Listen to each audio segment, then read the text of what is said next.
And some times యాక్చువల్గా cough సిరప్స్లో approved కాదు అది డైఎథిలిన్ గ్లైకాల్, కానీ ప్రొపిలిన్ గ్లైకాల్ సిస్టర్ అనమాట అది. సో సిస్టర్ కింద దీన్ని కొంతమంది మోతాదుకు మించి వాడినప్పుడు, అది వాళ్ళు కావాలని I don't think any one does it, but by మిస్టేకో లేకపోతే I do not know the background why it is at that concentration.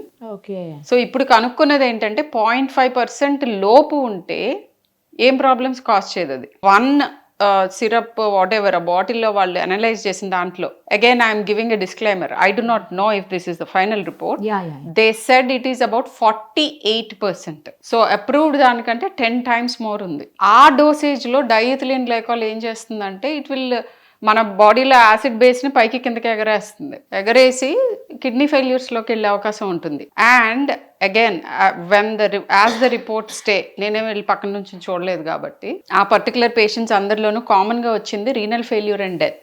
So this is known to be caused by diethylene glycol. Diethylene glycol poisoning అనేది ఒకటి ఉంది మాకు. Poisoning వస్తే ఏం చేయాలి పిల్లలకి, ఇలాంటివి మాకు ఉంటాయి ఫోరెన్సిక్ లో. సో అవే లక్షణాలతో వచ్చారు కాబట్టి probably that might be the reason for the deaths as of now. That's what we know.